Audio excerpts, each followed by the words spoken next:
Earth Day is on April 22nd, and Oklahomans can help offset their negative impact on the environment by supporting Oklahoma farmers who are conserving natural resources with an ECOpass.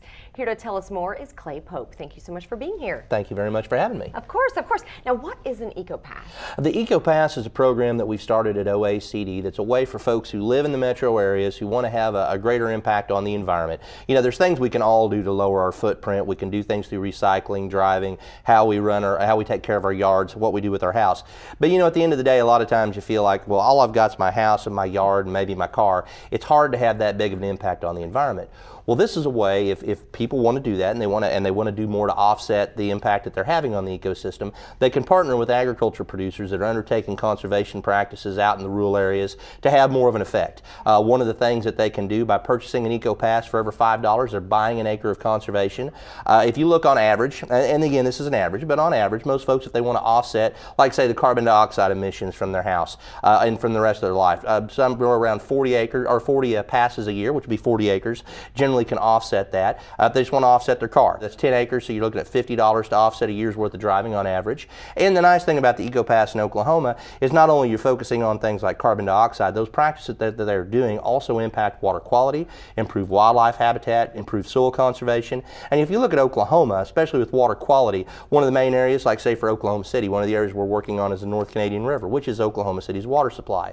And by working with those producers, incentivizing them and rewarding them for doing things like converting into a no-till crop production, fencing off riparian areas, doing better pasture management, taking land that's highly erodible and putting it back into grass so that you don't see that runoff. All of those things help to improve the quality of the water on the North Canadian River and the Oklahoma River, which all of us benefit from. So it's a great way to bring everybody together. And if folks want to do something voluntarily, they don't have to if they don't want to, but want to work with those agriculture producers to help protect the environment, it's a great way to get involved and to offset some of the impact they're having on the environment as well. So the ECOpass, when you purchase an ECOpass, that money actually goes back to the farmers to help encourage them to fence off areas so that there's not runoff and things like that. Absolutely, and that's the whole point of the program, is to make sure that we're rewarding those folks that are practicing good stewardship for the benefit of us all. Every contract under the ECOpass program is verified every year.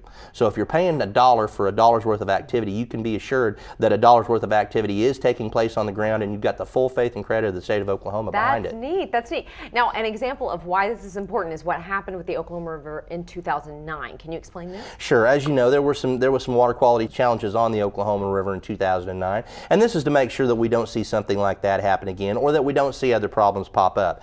You know, we've seen some of the challenges in other parts of the state, like on Uchee-Spavinaw up at Tulsa, where the city of Tulsa gets its drinking water.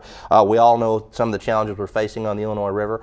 The practices that we're doing on the North Canadian are the same practices that we're doing in those watersheds to protect that area, and we've already had monitoring data from those areas showing that by doing these practices, we have seen reductions in phosphorus and nitrogen as high as 60 to 70% in parts of those watersheds. Wow. We're one of the most successful states in the union with that, and this is a way to help expand that to more parts of the state. Yes, recently Oklahoma was named #2 in the nation for improvement in water quality by the Environmental Protection Agency because of programs like this, like you're saying, and this program helps support conservation without taxes or more federal regulations, which is great. Absolutely, and this is a way to get additional resources out there to help supplement what is being done by the state and federal government, and hopefully, again, provide some additional dollars out there without having to go back to those government tills. So it's something we're excited about. We think it's a great program, and we hope it's something folks want to take advantage of and try to do things to help themselves while helping the earth. I know it, and it's helping our local, farmers and producers so that they can afford to do this. They can improve and help our environment. I mean, that's great. Yes, I think it's a win-win for everybody. Yes. Okay, so what's your website for more information? It is ECOPassOK.com.